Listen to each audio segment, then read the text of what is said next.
didn't get a chance, just go ahead and we'll do a quick intro. So thank you for joining us, everyone. Deva, for those of you that didn't meet him last name, is an amazing individual. He's not only a wellness coach, he's an entrepreneur, he's a community builder, and he has been a longtime speaker. And last week we introduced the community that he's built. It's called the Harmony Collective in Ypsilanti, Michigan. And again, we mentioned last week that it's not only a community center now, there's a 10-acre eco model and a plant-based restaurant in the community as well. Today, he's also an entrepreneur and started up Ananta Wellness, which is an organizational consultancy which helps groups of people with basically impact with integrity in the given fields that they're in, and he uses a yogic social model for that. So today we're actually going to get an introduction to some of the content and the approach that he uses through Ananta Wellness in the MAPS protocol, and I'm really excited to hear more about this. So thank you so much for joining us, Deva. Thanks for having me, Ricken, and thank you everyone for taking this time to be here, whatever time of day it is in whatever part of the world you are. If you're like me, then you've experienced that over the course of 2020, 2021, it's just gotten a little bit harder to press the Zoom link every time. And it's a real yagya, as we would say in Sanskrit, a real sacrifice to press that link again, especially when you don't have to. You're all volunteers here today. So I'm very grateful that you're volunteering your time to hear something and hopefully have a conversation together around how to improve our own experience of life, and then by natural symptom of that, hopefully also the experience of the lives that we touch every day in our relationships. So I wanted to just start off, and we have a nice small group, which I actually prefer, just kind of popcorning. Anybody has had any successes in the last week or two, any exciting moments that they would like to share? I don't know any of you personally, so I just maybe get a little taste of who you are. If you can share a little win in a sentence or two for us.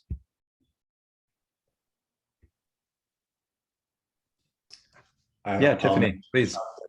Yeah, no, oh, sorry, I don't know. Hi, everybody. It's been a while since I've been here. So my win was I listed an apartment complex this week, and it's one of the first, I deal with residential, trying to move into multi-residential a little bit. So it was a win. Congratulations. Thank you. Yeah.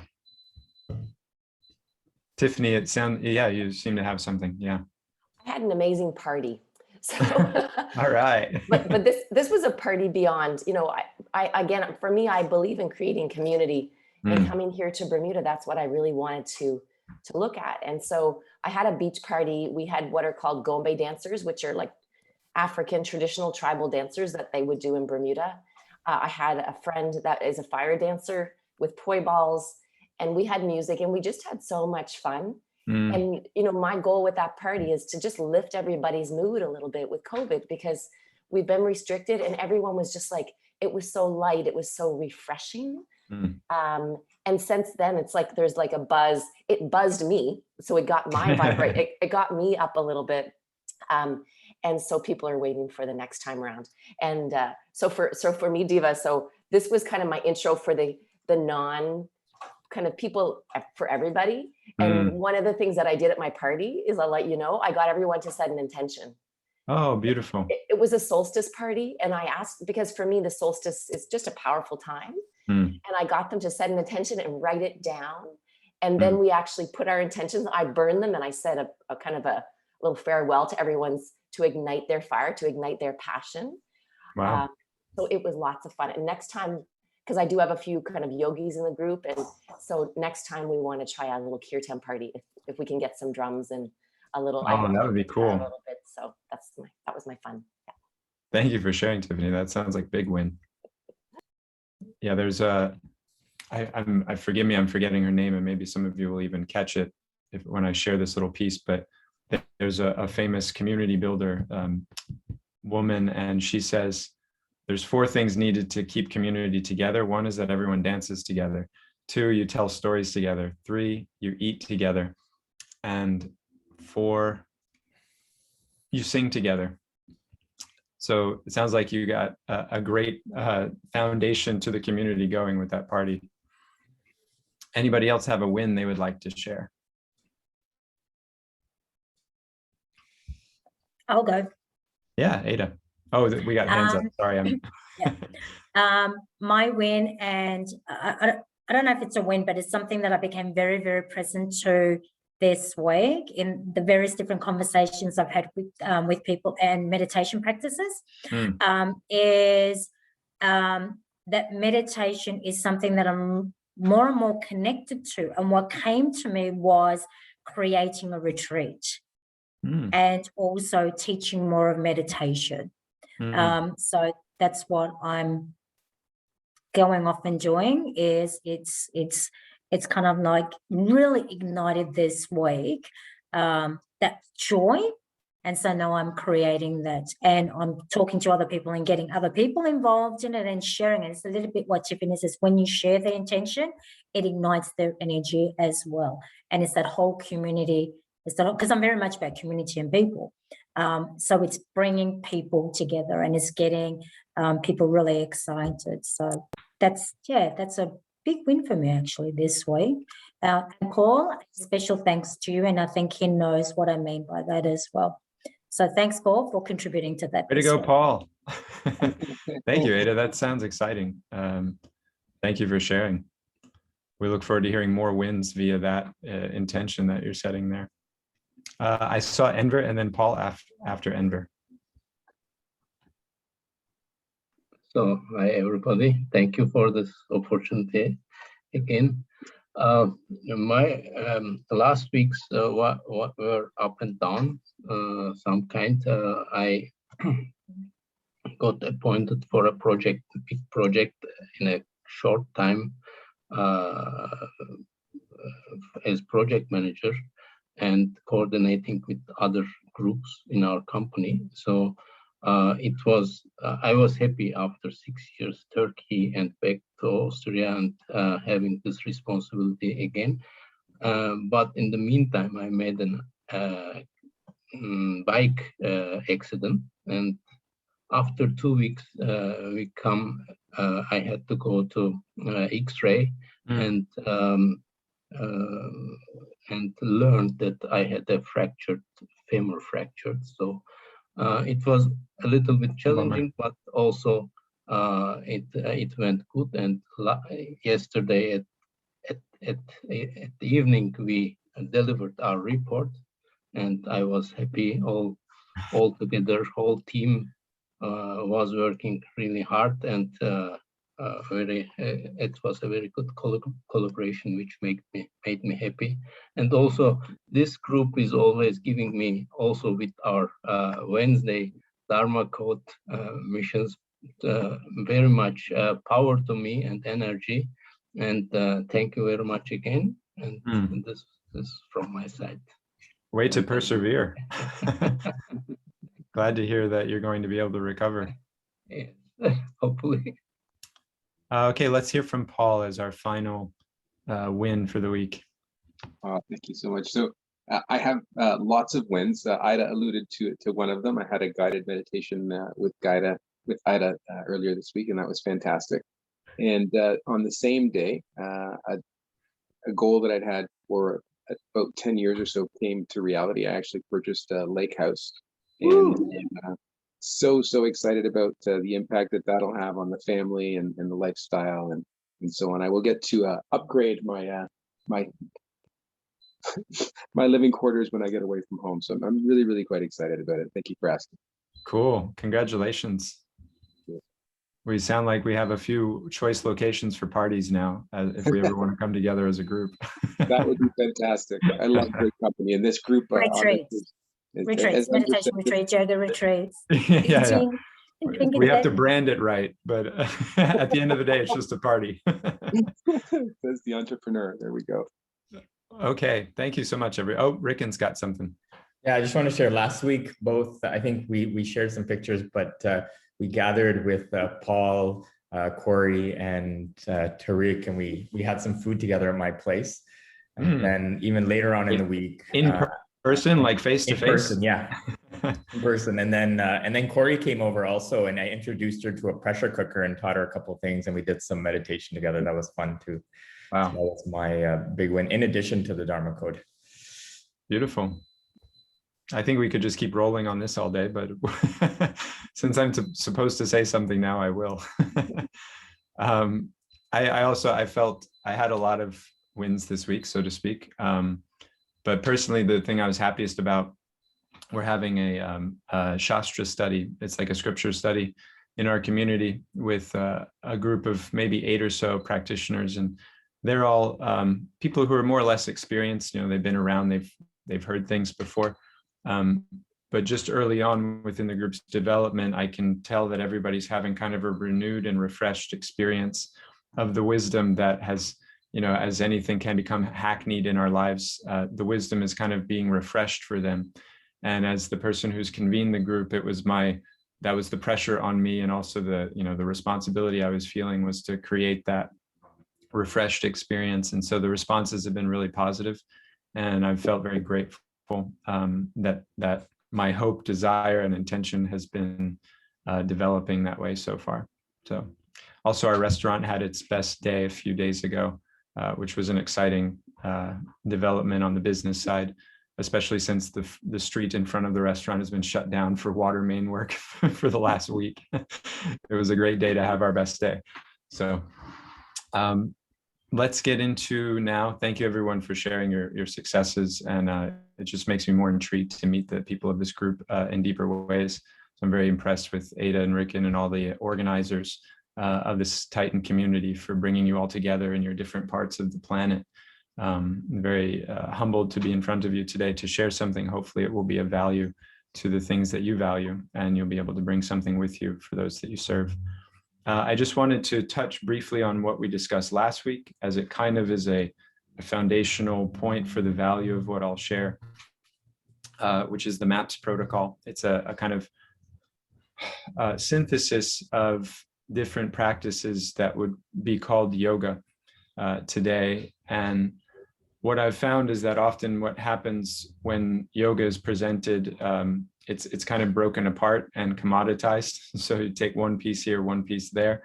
And it's something like having a chair and then taking a few legs off and still asking someone to sit in that chair, but only offering them 1 or 2 of the legs to support themselves. Whereas when you're able to bring all of the legs of the yoga chair, then there's a stability and a comfort that comes from that.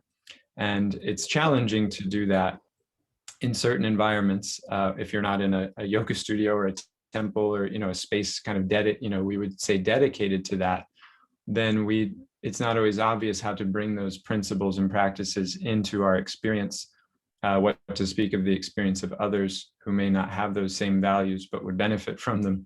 So we made this MAPS protocol, as what we call it, which is an acronym, MAPS, and we'll get into that in a few minutes and actually go through the protocol together. It will take us about 20 minutes to do so, and I'll maybe a half hour with a little explaining. But I wanted to touch on what we discussed last week first, as a segue into the value of the MAPS protocol and what we can get out of a regular practice, and particularly a regular practice which integrates all of the elements that are there in the culture. So let me share my screen. And then I just have a few. I'm really not so big on PowerPoints and slides, but I've found over this last year and a half that it's especially helpful on Zoom to be able to have a little bit of a visual. Oh, that's not what I wanted to do. Okay, we're not going to share. I'm going to present. So last week we discussed balance, and I'm making something of a statement running against the grain of what we hear. Balance is often propped up as something to want and to create in our life. But my feeling actually is that balance is always an act. It's a pretense predicated on the idea 2 or more things are isolated and have no relationship to each other. When we talk about it's a balancing act, Ben, you just mentioned that you sell properties. So let's just consider a little scenario. Imagine, Ben, that you're showing a property for someone, whether it's commercial or it's residential. And in explaining the value of that property to them, you said, this property is very well balanced on its foundation. Is that the kind of thing that one of your customers would like to hear, that the property is very well balanced on its foundation? Yes, for sure. Yeah. Really? It's balanced on its foundation. It's balanced on its foundation. Is that just or is that supposed to be a joke? You're to assume that a house is balanced on its foundation. I'm not sure. Well, I'm implying that we don't want houses balancing. Ah, okay. Well, it should be resting. It should be sitting. There we go. Yeah. There we go. That's I'm more reassured now. Now I'm ready to buy the property. Right. Or at least hear more about the property. Right. Right. When I hear balancing, I imagine the house is like on a cliff, you know, like ready to totter off, maybe not. And that experience of balance takes so much work and effort to maintain. And the irony is that although balance is, and if we just take yoga to be like the pictures that people post of themselves on Instagram, then it would seem that yes, yoga is also about balance, that I'm balancing on one foot or balancing on one hand or balancing on the side of a beach, taking a picture of myself while doing some posture. But when we look at all of the wisdom literature coming from the yoga community, and there's a lot of it, balance is never actually spoken about. A different value is spoken to, because balance takes work, balance takes effort, and yoga is about something deeper, which becomes settled. Then you used a great word, so I'll keep that. To create a life that's settled in a reality which doesn't change, isn't tottering, but instead is giving me a sense of support that then gives me confidence to go into any situation and have the acuity to keep my principles in line and keep my own sense of value in line in that moment. That's what the yoga wisdom actually offers. And so the value of balance, although for the kind of commercial side of things seems useful, it actually gets in the way of what yoga is really offering. So I would contest that. Let me share my screen again. What we're really wanting and looking for is harmony. An experience of being integrated with all reality. And then there's a little something from Bhagavad Gita. Krishna says, all elements are but pearls on a thread. To know that thread is to know the truth. All elements are but pearls on a thread, and to know that thread is to know the truth. And one of the challenges of the world that we live in is that we're all asked to pay attention to just the pearls. But imagine if you just saw a pearl sitting on in the gutter in the street, or strewn, if anybody's ever had a necklace that breaks and you think to yourself, oh yeah, I'll fix that later. But then you put the necklace in your drawer and then a couple of years go by and it gets knocked around and now all the pearls are kind of just rolling around on the inside of the drawer. The perceived value of those gems goes down because they're no longer integrated together on the necklace. They're just kind of strewn about, almost like little bits of trash.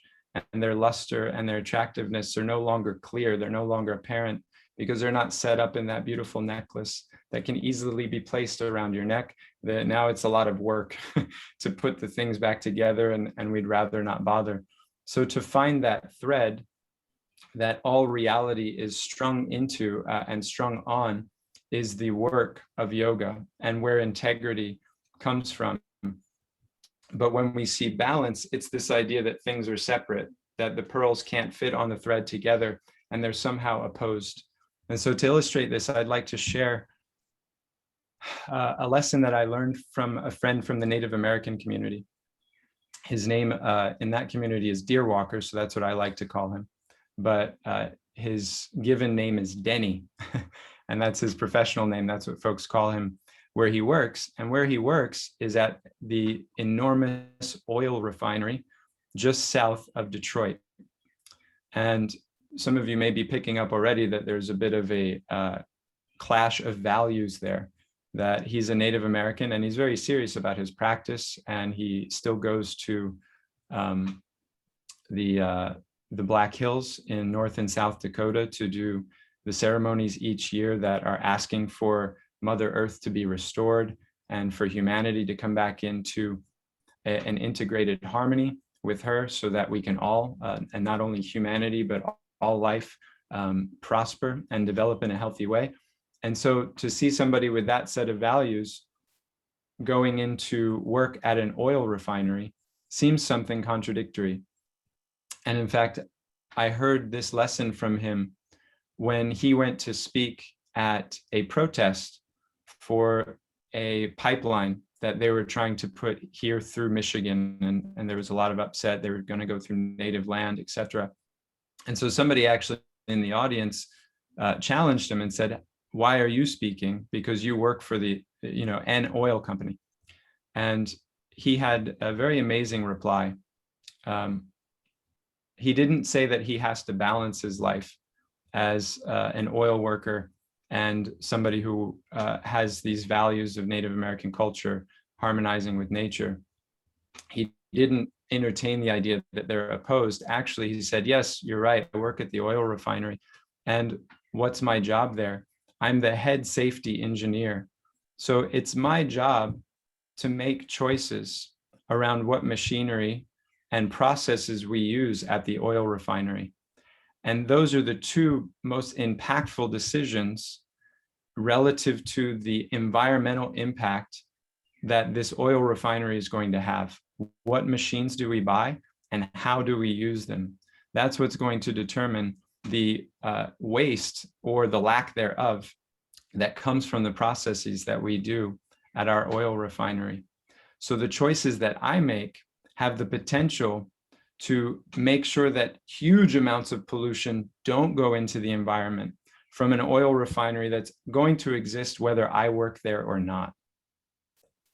And then he asked a pointed question back at the person: "Did you drive a car here today?" Which in Michigan, there's no, public transportation to be availed of. There's no subways. There's no convenient way to get around. So it was a rhetorical question. He said, "I'm not willing to not drive a car, and I know you aren't either. So instead of sitting on a high horse, I'm keeping my enemy close and making choices that are in line with my personal values, even in that environment where it seems to be a contradictory experience." And so this kind of vision that Deer Walker was speaking to, of being able to keep our integrity in any environment, and in fact see opportunities in environments that on the surface might seem opposed to what we say we value or what we say we believe, that is the opportunity that giving up this idea of balance offers. When we enter into this experience of integration offered by yoga wisdom, but really all wisdom cultures, this is what they're speaking to, that there's an experience of integration that can be felt by us that allows us to bring principles into any environment and feel settled, to use Ben's word, in those principles. Excuse me.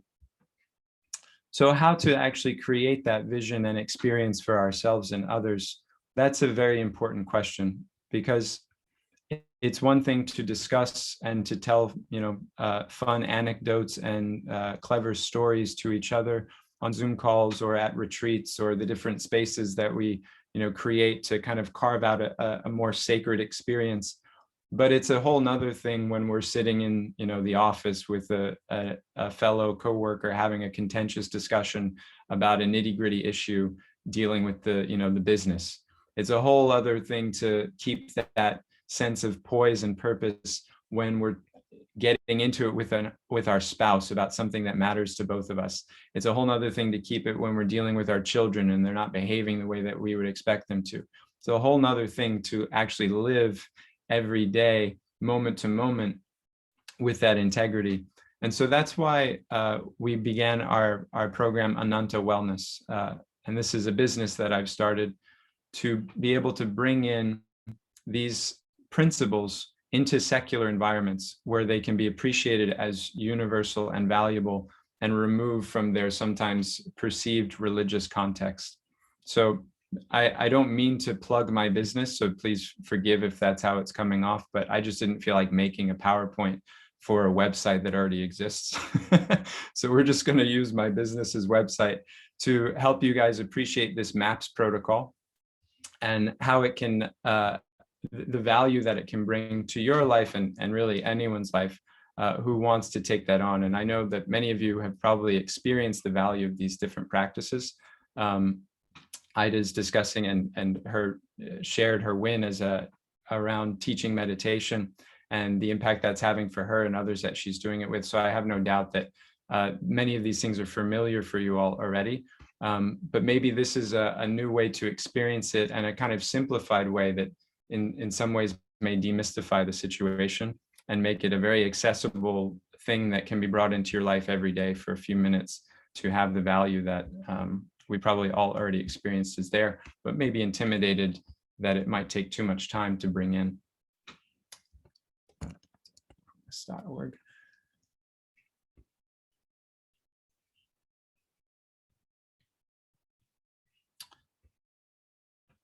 Excuse me. So I'd like to begin by explaining the name Ananta itself. Ananta is a Sanskrit term that means unlimited. And unlimitedness is the experience that all of us are looking for all the time. We want something that's not going to end. The problem is that everything does come to an end that we've experienced, practically speaking. The party comes to an end. The amount of chocolate cake I can eat before I feel full comes to an end. The amount of money I can make that the amount will continue to make me feel happy comes to an end. There's this kind of law of diminishing returns in all of our experiences with stuff that creates this tension in our life where we want this limitless, unbounded happiness to come from what we're doing. And yet at every moment that is being prevented by the temporary nature of the energy that we're interacting with. So where can that ananta, where can that experience of limitlessness come from? Our premise is that it can come through our relationships.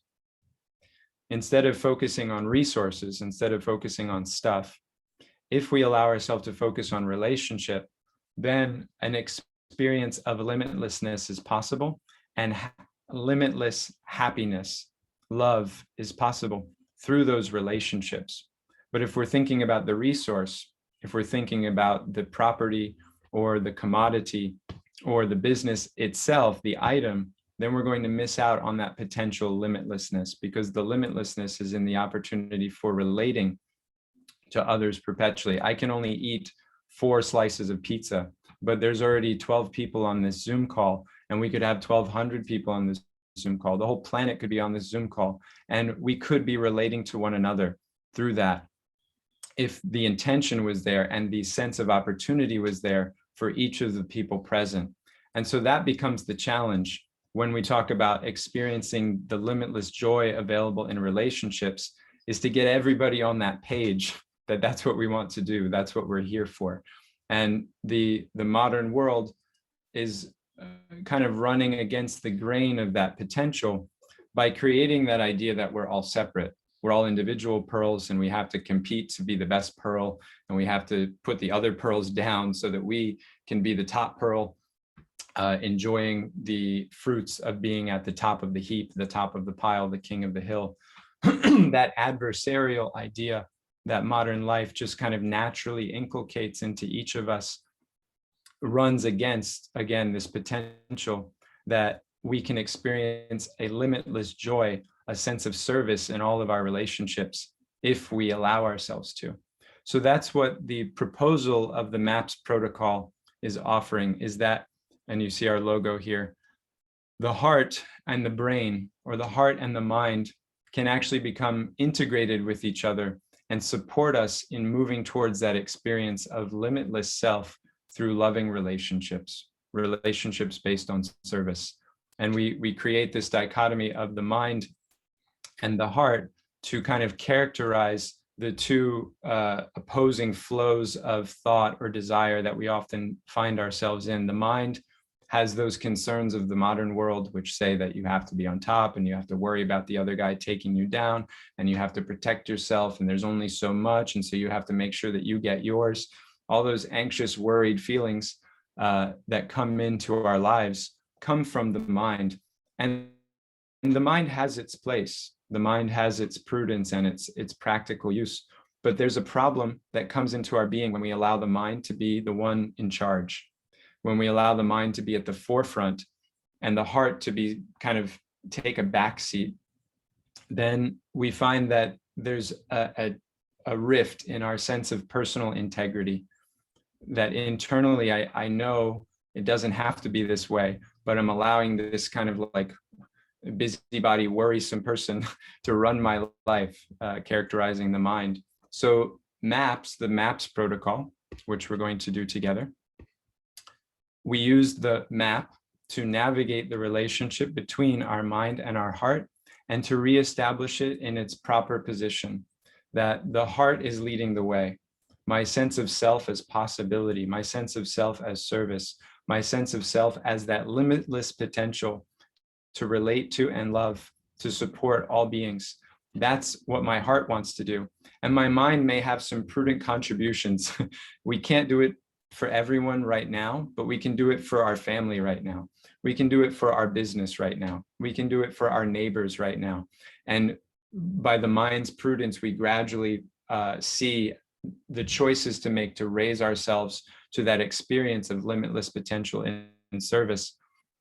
The MAPS protocol helps us navigate those moments of tension that may come into our lives, the apparent tension between work and family, the apparent tension between family and passion projects, the apparent tension between passion projects and work, and how actually all of those things can come to support each other when we see them as integrated, not separate or opposed, trying to balance them, but instead how they each support and grow and connect with each other in ways that make ourselves and those that are connected to those things feel uplifted, to navigate those moments of tension and recognize that potential in each one of them. That's what this MAPS protocol helps us do.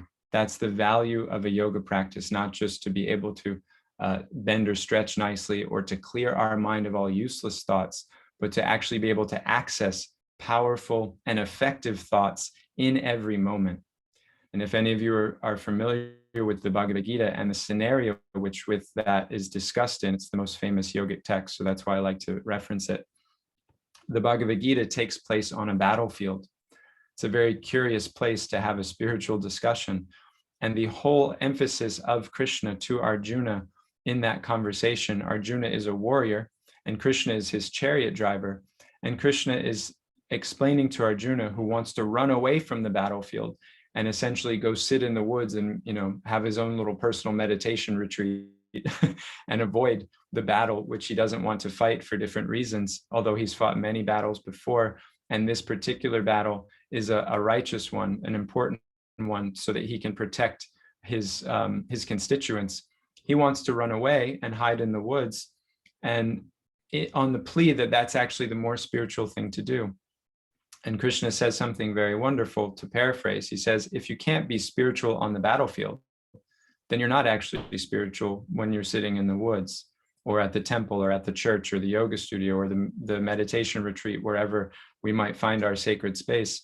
You're not holding your integrity in those places if you can't also hold it here on the battlefield, if you can't also hold it in rush hour traffic, if you can't also hold it when your client backs out on you, then you never had it in the first place. So how to develop that strength, how to develop that integrity in every moment, that's what the MAPS protocol is offering through meditation with sound, attentive breathing, postures for focus, and service-based communication. That's the acronym in English. And in Sanskrit, it goes mantra, asana, or I'm sorry, asana is here, so it doesn't quite, the letters still work. Asana, pranayam, and sangha. So some of you have heard those words or know of those practices specifically. And then there's a little science, or actually a lot of science coming out these days about how these practices are actually quite powerful and effective for accomplishing things that we value in the world today. And if you haven't figured out by now, I have a little bit of concern about the things that we value in the world today. And so I always take these studies with a grain of salt when these institutions, which are mostly set up to put us in that experience of scarcity, validate, so-called, the value of yoga culture. Because at fundament, what yoga culture wants to create for us is not what those institutions are really contributing to, but still for the acceptance of and appreciation of skeptical people and people unfamiliar who haven't had themselves just a direct experience of the value of these practices. It can be helpful to let them know that there's some scientific substantiation of what's going on. So this one talks about the value of pranayama out of an article in Scientific American, and you all can go to the website. I'm not going to read these things off for you, but Harvard and Northwestern and London School of Economics, and people are getting into it and appreciating, as I'm sure many of you have read such studies, so we won't spend too much time there. So now I'd like to just pause for a moment and see if there's any comments, questions, or reflections so far about the premise of MAPS and the value that we're seeking to create in our lives through it. And then I'm just going to do a session with you guys, which doesn't take too long, just 15 minutes. And then we'll stop at the end of the session and see if there's any comments or questions to close. Okay, I have a couple of comments. Sure, Ada. I just really love the way you deliver such profound concepts and insights and wisdom that you have. And I really like what you spoke about, giving up the idea of balance. I mean, I hold on to this thing about integrity, and then I go into either making other people wrong or I go into self-criticism. Yeah, because, we all know ourselves. We know when we're out of integrity, but we're really good at mastering and camouflaging it and getting away with it. Yes. And Thanks for admitting that. Yeah, and as a coach as well, and doing training and leadership, integrity is something that I just, accountability, integrity. So what I've taken from that is now bringing to my clients and also into my own life that, there's bringing that whole balance and bringing the integration, because I love that, the opportunity, that story you shared about working on the, with the oil company. With the oil, yeah, because it's, well, the truth is, this is what I'm doing. This is what we are doing. Let's be honest about it. And being honest, that's that radical honesty, Rick, that we've been teaching about. That's being really honest, saying, I also drive a car, but then how I'm bringing the balance is I see the opportunity here. So I can bring in integrity. I can bring in balance into what I believe to be of my highest values. So I'm definitely going to take that on, not only in my own life, but also when I work with people. So that was absolutely beautiful. So thank you for that. And the other, and I love, Bhagavad Gita is, for us white people or Western people, it takes a little while to get our head around it, right? Because I know it takes years of studying that scripture. But I love the way you described Arjuna as, we know he's the warrior, and Krishna as the chariot. But you talked about two things, the workplace and the traffic. Our battlefields, right? Yeah. So you made that so realistic. It's like, well, where are my battlefields in my life? Where am I Arjuna and where are my battlefields? Where is Krishna speaking to me? And I think Krishna, and am I right in saying, Krishna is also about what Krishna is in each one of us. It's about what we believe integrity to be for ourselves. What are our values? What are our principles? And so I see Krishna in ourselves. Yeah, it's that inner voice, or it's call of God, or whatever you believe in. So I really liked it. Okay, the workplace, the clients, my relationships. Yeah, totally. Like a friend of mine, doesn't matter how, and he's this big person on integrity. He gets into that traffic. And like today, it's a rainy day in Melbourne, and there he goes. Out the window. Nothing spiritual. Totally. So, Thank you for that. Thank you. That was just amazing. Thank you. I appreciate that reflection a lot, Ida. Thank you. Yeah, there's a saying a friend shared with me long ago that I keep. He says, how you do something is how you do everything. We're not able to separate how I behave in traffic and how I behave at the retreat or the temple or the church or wherever. Thank you. Anybody else have a quick reflection they'd like to share before we get into the practice? That was really nice from Ada. Okay. So I'd like to just before we do, I'll set a little benchmark. How do you know it's working? And this is what I share with the clients that I have, the organizations that I work with. What we want to create, the atmosphere, the social dynamic that we want to create is a sense of service, and that being the highest ideal for each individual part of the organization. Because we all know it's more fun to give than to get. It's more fun to give a great present than to receive one. The anticipation, the joy of seeing that person appreciate it and receive it feels so much better. And that's how all of life actually works. But there's this constant pressure to keep that idea of selfishness in mind, that it's no, life's about what I can get and what I can take from others and protect myself from losing. But rather, when we flip the script and say, no, life is about what I can give. And in this moment, if that's what I'm worried about, not what I can get from the other person, but what I can give to them, that's the place of power. That's the place of possibility. That's the place of integrity. And so that's the standard by which you can know this stuff is working. When you feel inside yourself, your own internal awareness of your ability to serve in your relationships and the particular situations you find yourself in, when you feel your awareness of that developing through this practice, that's how you know it's working. And if it doesn't work, then don't do it. But I've never met somebody that it doesn't work for. So we're going to go through the MAPS protocol now together. And I invite you first to sit in your best yogic straight back posture. And our postures and our breathing are going to be very simple because, again, I bring this into businesses. I have a law office who's a client. I have a tech office who's a client. We work with hospitals.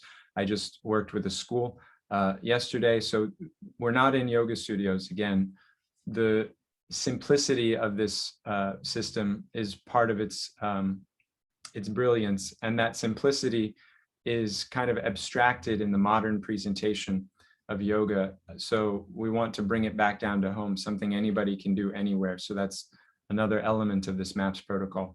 So with a straight back, first, we're just going to do some postures for focus. And I'll ask you to take the backs of your hands and allow them to rest gently on your thighs. And we're going to do a quick check-in with our whole body and just notice any points of tension. If you're like me, you often cross your feet. Allow your feet to rest on the floor uncrossed. If you're like me, sometimes you keep tension in your shoulders. So notice, is your shoulder slightly raised? Is one of them a little bit tense? If so, loosen it. Allow your shoulders to relax while still keeping a straight spine. Check in from top to bottom. Is your brow furrowed?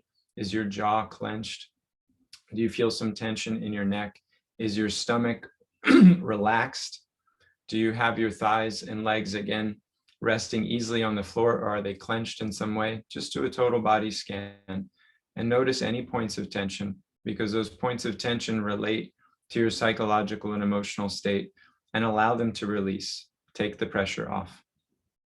And after doing that for a few moments and releasing those points of pressure and tension, I'll now have us do something very simple, which is raise our arms up slowly, like we're on a roller coaster, slowly off of your thighs.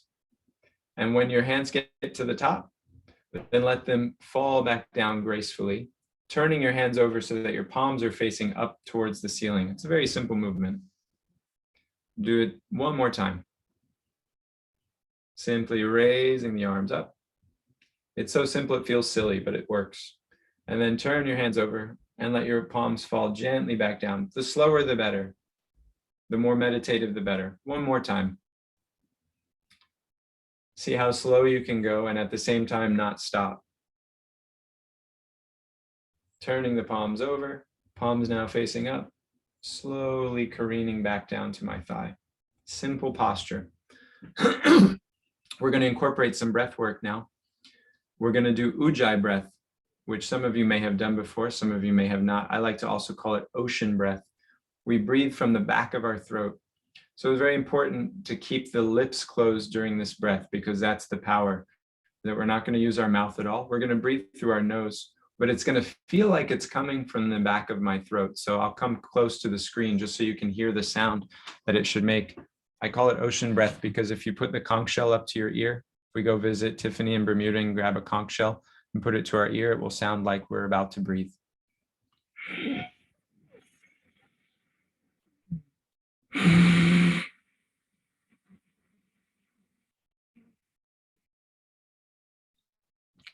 So that was an inhale and an exhale with Ujjayi breath.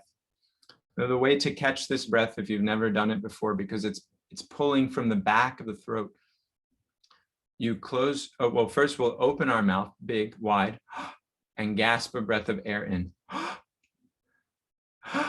And we feel how that breath of air is coming in from the back of our throat. That's where it feels like it's hitting and pulling. We want to do that now with our lips closed. If you do that with your lips closed and try to breathe through your nose, you'll feel where we want to pull that breath from. So we're going to do the breath 3 times together. I'll count 1, 2, 3, and then we'll do an inhale and an exhale together from this Ujjayi spot. And Ujjayi, it kind of means victory. It's a victory breath. This is the most effective way to calm the mind, excuse me, and settle the body through breathing. So we'll do it on together, keeping our lips pursed, and again, also keeping our back straight. We're not going to lose our posture there, that our back is straight, our palms are facing upward on our thigh. Maybe at this point you've taken your hands and crossed them, or clenched your fist, or sat on your hands. We do a lot of things with our hands, but when we keep them in this vulnerable position, it does a lot to create a sense of openness in our psyche. So on the count of 3, we'll do our Ujjayi breath, breathing in and out from that spot in the back of our throat. 1, 2, 3, inhale. And exhale from that same spot.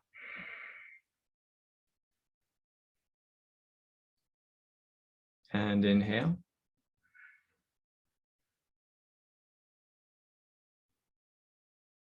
And exhale.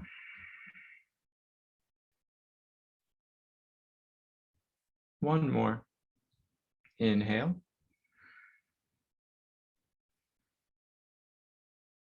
And exhale.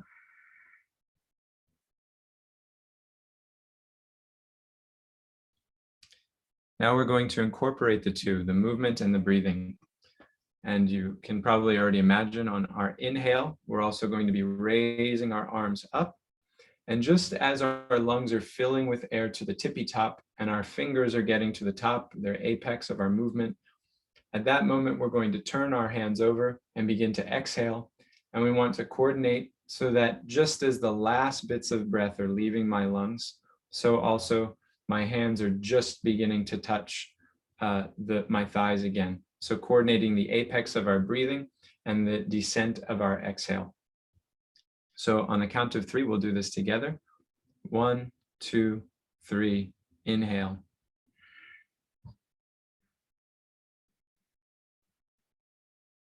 And exhale.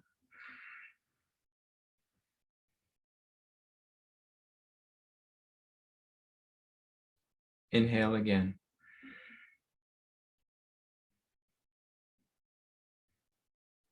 And exhale.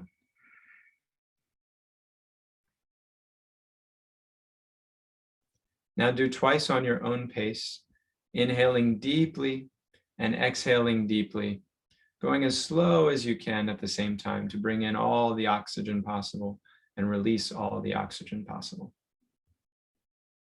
At your own pace, do 2. And then when you're at rest, just keep your eyes closed, and that's when I'll know that we can move on to the next spot.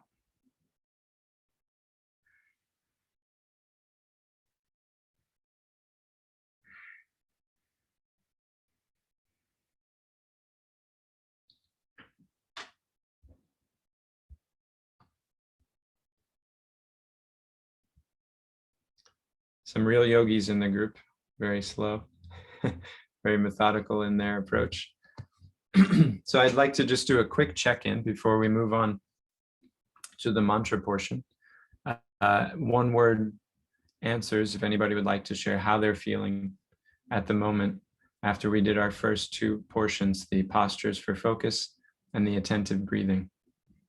Where are you at right now?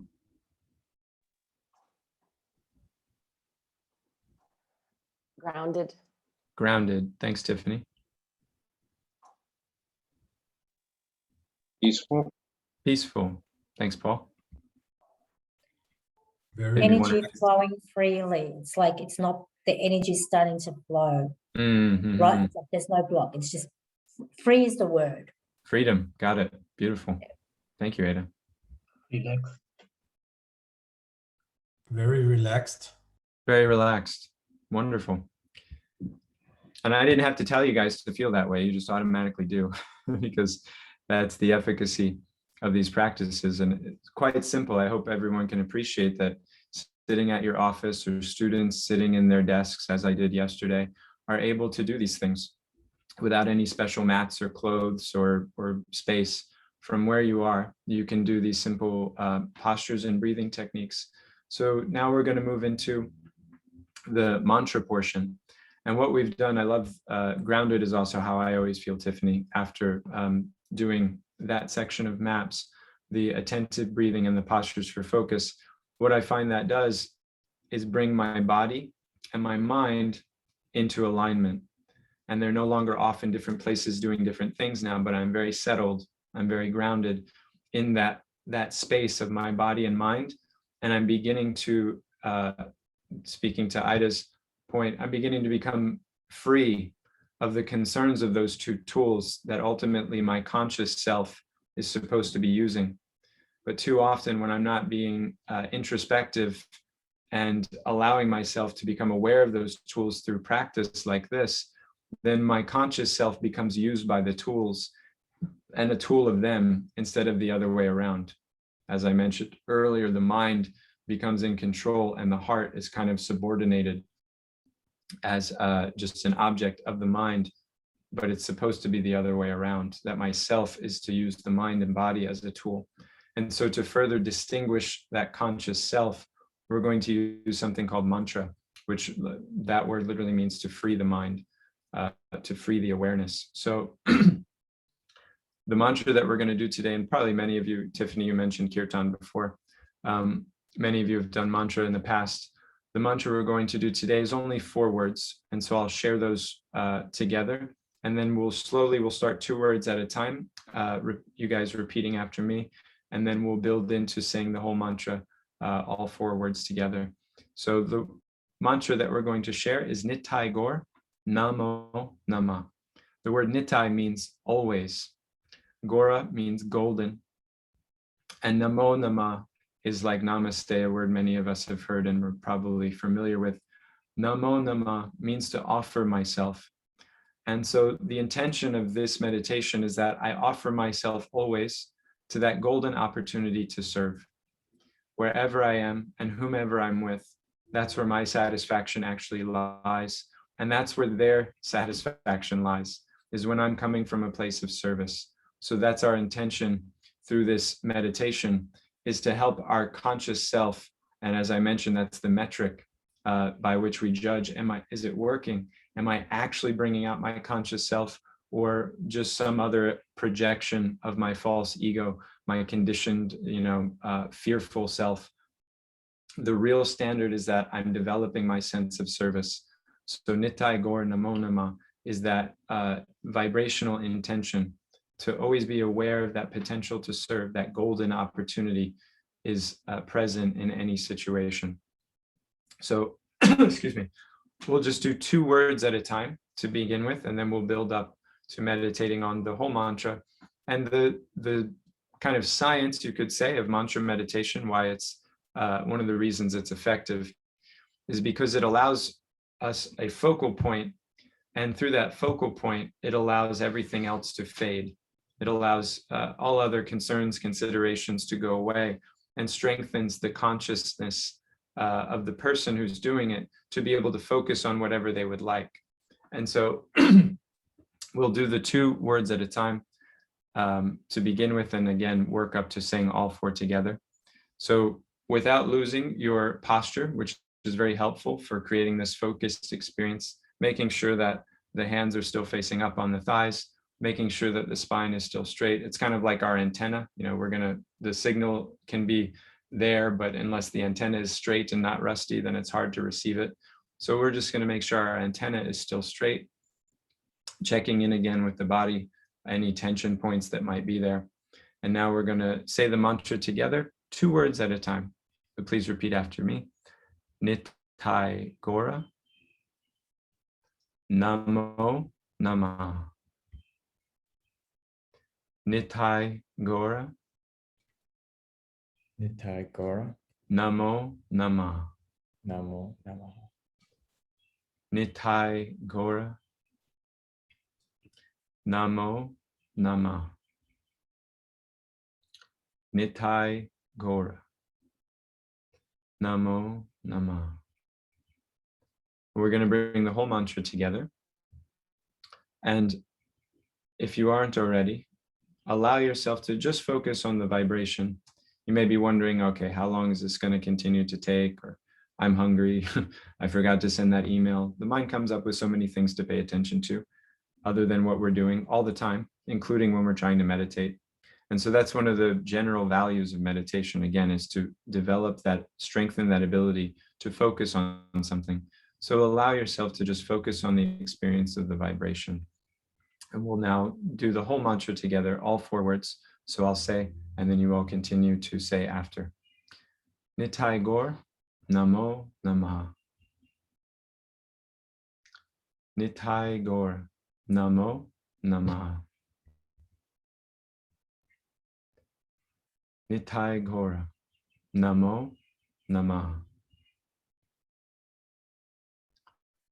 Nitai Gora, Namo Namaha. And 3 more, bringing all our attention that we have, letting the focus be on the vibration alone.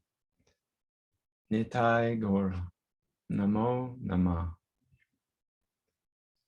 Nitai Gora, Namo Namaha. Nitai Gora, Namo Namaha.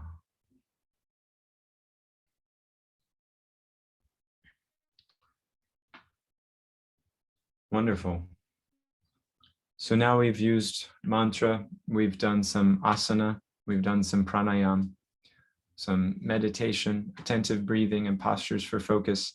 And now we're going to bring in the most important and often neglected element of yoga culture, which is sangha, service-based communication. Communicating with one another on the premise, on the idea, not that the other person is out to get me, or that we're just comrades for a little while in our mutual attempts to exploit others, but instead that we're here together to do some service. We're here together to uplift and support others. And in this moment, I have an opportunity to do that for you, and you have an opportunity to do that for me. And any tension that we're experiencing first has to be reconciled by that foundational value. We may disagree in the future still about how best to serve. We may disagree in the future about the most effective choice to make for that purpose, but that purpose should be our foundation.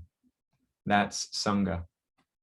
So that's what we're going to do now, is have a little sangha. Already this is a sangha, so it's not that we haven't been doing this, and that's the potency of this group and groups like it, is that already this kind of intention is what's present in our coming together. But I'll just, for the sake of you all having the experience that I offer to other groups, we'll do this sangha portion around a principle from many wisdom texts, but it is especially emphasized in the Bhagavad Gita and the Bible. The idea that through freedom, through renunciation or restriction, to use a word that sounds more contemporary, through restriction, we can gain freedom. It's a kind of counterintuitive principle, much like the idea that through giving, I can receive my happiest experience of life. As a counterintuitive idea. So also this idea that through restricting myself, I actually gain freedom. It doesn't exactly sit with the messaging of the modern world that freedom is about the ability to do anything, anytime, anywhere that I would like. The idea of agency and freedom is a very Western idea, but most of the traditions in the East say that restricting yourself, recognizing, excuse me, recognizing the value of limitation is where expression, the value of what you really have to offer, becomes clear. And so freedom through restriction is something that we all have to recognize, and we all already do, whether we recognize it or not. So for our Sangha today, our service-based communication, I'd like each of us to share briefly, because we have a few more people now, just briefly share a realm in your life that if you were to restrict yourself, you would actually gain access to more freedom, more influence in other areas of your life that matter more. And I'll share it with my own as an example. It's something I recently restricted myself on. So the restriction that I've taken on is not eating sugar or wheat anymore, even though most of my favorite foods contain those things. I've decided to restrict myself from eating wheat and sugar, and my wife also is doing the same. And it's opening up lots of freedom through that relief that my body's experiencing. I'm sleeping better. I'm able to wake up earlier in the morning and have my time to meditate, set my intentions for the day, and then move forward and be effective in my relationships, all from that simple restriction of not eating the foods that I would rather be having when it's time to eat. So I'm losing pizza, but I'm gaining presence in my life. And for me, that's much more valuable.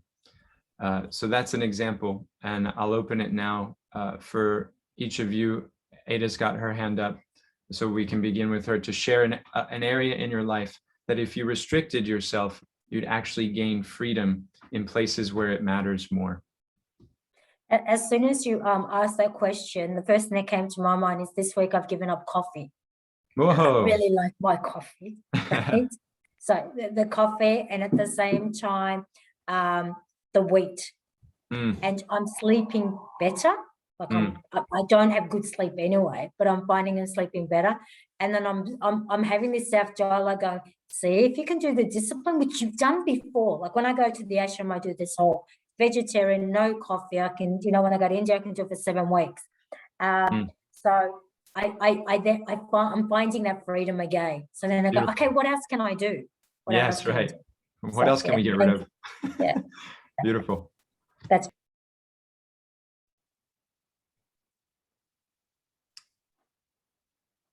Who else would like to share?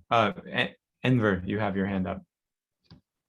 Yes, I am this kind of restriction 1 day per week. I am not eating 24 hours. So Wow. And what has that opened up for you in your life? I am feeling better and some kind of balance in the body.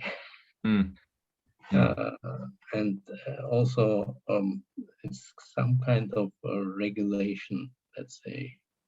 I'm feeling better. Beautiful. Tiffany's got her hand. I give up my evening cocktail or glass of wine, and it gives me more clarity in the evening, so that I can focus on maybe reading a different text or reading rather than just calming myself through alcohol. Wow, totally. Thank you for sharing that. Yeah, I totally hear that. Anyone else would like to share?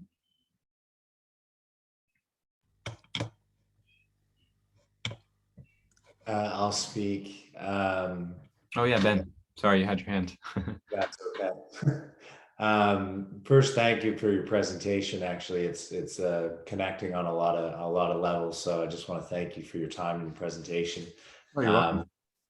The word restriction at first caused me a bit of restriction creates freedom. I often think the discipline creates freedom. So at first trying to find out where I do it. I restrict my time quite often. Like I time block certain activities, certain parts of the day. And it's created freedom in the sense that over time things get done and etc. But recently, again, people are coffee and things like that. I'm trying to find what have I been restricting myself, because I haven't been restricting but with people, I've started restricting myself some of the time that I spend with certain people, and it's just allowed to develop more or develop better relationships with other people. So beautiful. Yeah, great share. Thank you, Ben. And some of you are sharing areas where you have recently taken on this restriction and seen the value of this principle. If anybody would like to share, I'd like to do this. It would be good if I restricted myself in this way, but maybe I'm not yet. Then you're welcome to share that also as a kind of setting that intention, so to speak, for the group. I think Dieter, is it? Yeah. You have your hand? Yeah. Yeah. Deva, first of all, also thanks a lot for your presentation this week and 2 weeks ago. I still have this Trump thing in my mind, and it's just I get back to that every day, and just being aligned what you think, what you say, and what you do. Thanks for that encouragement. I'm glad you appreciate it. That's really that really hit me very hard, and it makes me think a lot. The restriction I'm working on is restricting my traveling. For work, I used to travel really a lot, and I want to restrict that. And what I gain is time with my family, and I think that's the most valuable time I can get. And the insight I'm also thankful for during the last month we were going through. And currently, where I'm really also working on is same thing as you said, restricting my sugar, my eating habits, to gain more health and through that gain a better life. Beautiful. Well, thank you for sharing. Yeah, the struggle is real. It's a challenge, I'm noticing, but it's worth it. It was funny you mentioned the Trump thing. Well, I think, yeah, last week I shared my sister's experience, right? Did I mention that? Yeah, right. This is coming to mind again. Anyone else would like to share? I really appreciate everybody. One of the beauties of the principle of Sangha, and a couple of you have mentioned radical honesty. Oftentimes, again, in the world, there's this mood of pretense. Aidash, you brought it out, right? That we put on the act, the veil, and try to keep that up in front of others. And behind the scenes, there's a lot of uncertainty and a lot of, doubt and lack of confidence, all kinds of things that we just don't let those people in our life, even those close to us, see very often. And it's such a relief to actually share what we're going through, what we're working on, what we're struggling to face in our lives with people that are close to us, even people that are not so close to us. It's such a relief. And so I'm just feeling that doing with you all right now. I appreciate you for making that space. Corey, has their hand up. Hi. Hi. Sorry, I just realized my camera's off. I'm outside with my dogs. Something that I've restricted myself on that I'm working on is it's a guilty pleasure of mine to watch an episode of something on TV in the evenings. And I know that hasn't necessarily been conducive to me wanting to read in the evenings every night. So to be radically honest, that's something that I'm working on restricting myself on so that I can create the freedom to really go deeper in my journey with myself with reading and meditating longer in the evenings.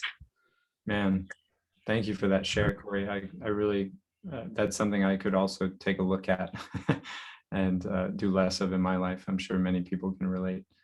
Thanks for that vulnerability.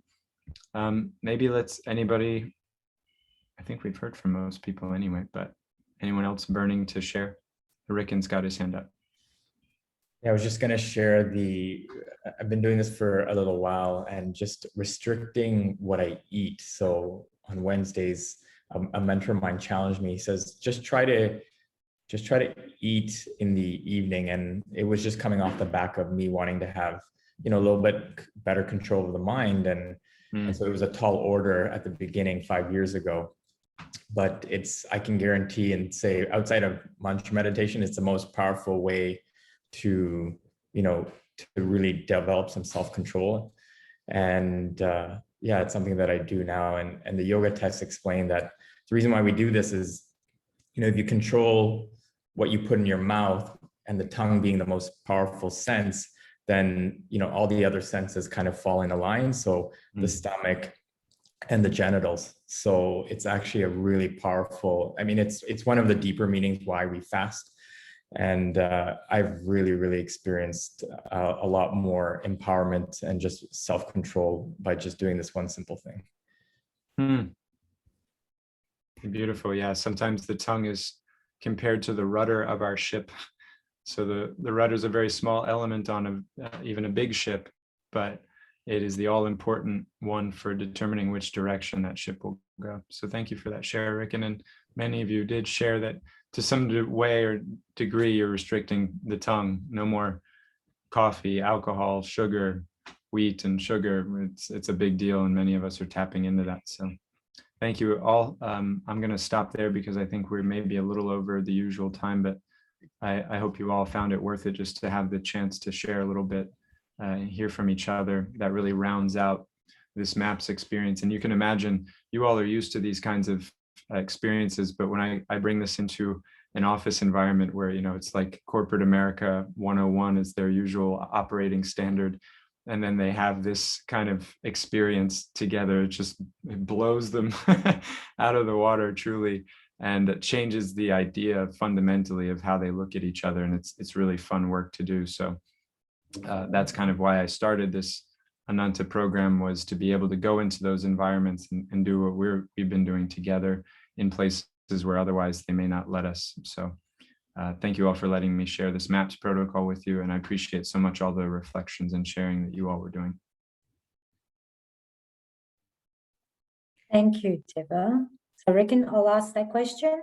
So Ricken and I have a question on the mantra. So Nitai means always, correct? Yes. Yeah, right. Nitai means always. Golden. Nitya is sometimes, but in the mantra it becomes Nitai.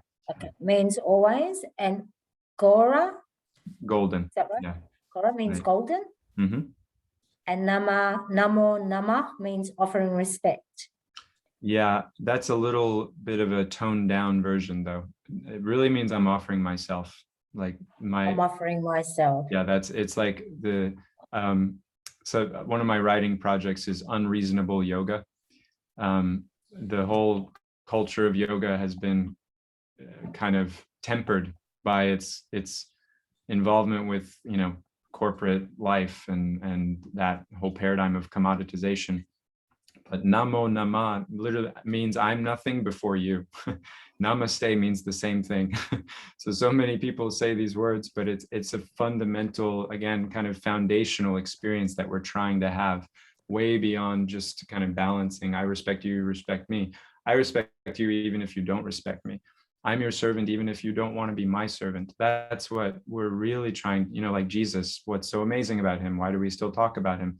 Because that's the example that he showed. And wisdom cultures throughout the ages have that paragon of that kind of example. So that's really what's coming out. And maybe in certain circles we don't talk like this, but because you all are Titans and you're intelligent people trying to really get the deepest experience of life, I would feel embarrassed and remorseful myself if I didn't advocate for that sense of the definition, even if I'm not there yet. I'm only saying it also, but we should at least have that as the ideal. Go, come on. I love that you said, I'm not there. It's just being vulnerable, it's being honest, it's being really human, because we are evolving Titans, we are evolving human beings. We're work in progress is Yeah. how I like to say. Yeah. Deva, on behalf of all, and Ricken would like to say something as well. On behalf of all the Titans, thank you very much for coming back and completing part 2 for us. I know I've gotten a lot of value and insights for myself, and also what I can share and be of service further with other people as well. So question for you. So if the Titans want to get in touch with you, how can they do that? I have my email. I'll just put it in the chat here. That's probably the easiest way to start. That's my community email, deva@theharmonycollective.org. Also my WhatsApp, I'll just leave in there too. And maybe Ricken can share it in the group if that would be easier for everyone. You guys have a chat running, 734. Right, Ricken, you can share that. And again, thank you very much. Do I say, I'll say namaste. Namaste. It has been an absolute pleasure, and I hope to speak to you in the near future and have you come back, and if you're open to it, and maybe we can do something like a 1-hour application, because it's great acquiring knowledge, but the real value is that experience, and that experience comes through the application. I'm sure if we look at the hours and the money spent on going to seminars and workshops, all of that, it's enormous in this group.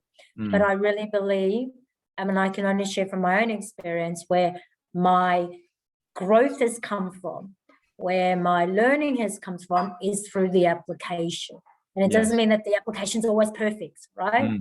No. But it's applying it and learning through it, and it's through that experience that we go. So Titans, I'm going to take some of the learnings from here and go and apply it. And I'm thinking I've got a group of women I'm going to run a meditation through, and I've done Ujjayi breath in different ways and asana in different ways, but I love the way that you brought this into a corporate setting. And I'm thinking, Deva, with your permission, I'm going to actually borrow that, if your permission, that whole simplicity.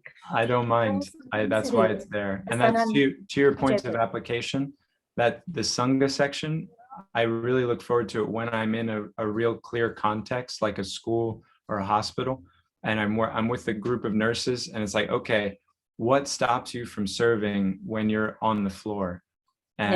And what stops you from serving after you've seen 7 patients in a row, and getting into that nitty gritty and bringing into the possibility that you can still come from that place of power in those tense moments. I really appreciate how you brought that out.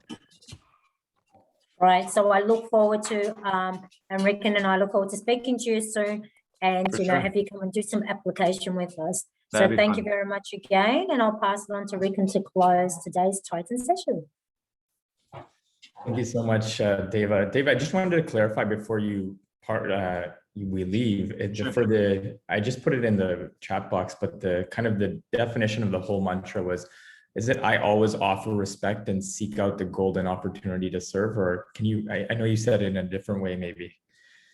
Yeah, it's Sanskrit, so it's always a little loose when we bring it back to English. But I always look for that golden opportunity to serve. Is how I generally share it with people. The phrasing "golden opportunity" is a very Western thing, so I just kind of brought it in to round out and create a little sutra from it. That it's always there, and that's my real self. That's where I'll find myself, is in that service. And that's what the mantra is indicating. Great. Well, I just wanted to thank you again so much for joining us. And it was a really powerful session. I thought it was really practical, and I think there's a good take home for all of us. And I just wanted to also share, Deva, because Tiffany and I were talking last week, and we're hoping that maybe in the month of August or September that, the group of Titans, we want to arrange a visit to visit Deva out in Michigan. I'd love to visit his community.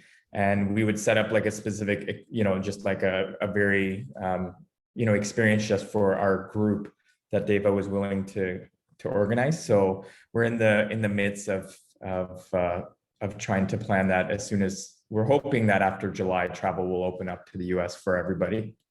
But I just wanted to put that out there as an idea that I put off to Tiffany, and she was open to it. So I thought I just wanted to share it with the group, and Deva was also on board. So I'm really excited to that, because I think it will really, once we visit the community, I also think it'll bring out a lot of the teachings and really make it more tangible of how we can bring it into our respective lives and communities as well. So thank you again. Don't forget those of us who can't make it, have the Zoom or something, right? So we can at least participate in some way, because I don't want to miss out. For sure. No, I mean, definitely we're going to have tours, and yeah, definitely we'll make it a workshop that we can also do online. But Yeah, I'm hoping a lot of people can come in person as well. Wonderful. I look forward to that. All right. So on that note, we will wrap up the session. Thank you again for everyone for joining us. Namaste. Thank you all. And Thank you. as a Thank you reminder, very we much. have Namaste, everyone. Have a beautiful weekend. We'll see you on WhatsApp and on Telegram. Thank you. Nitai Yeah, and we Thank have our you. Wednesday Dharma Code that's continuing every Wednesday. And we hope to see Deva again in the near future. Thank you all. Thank you, Deva. Thank you.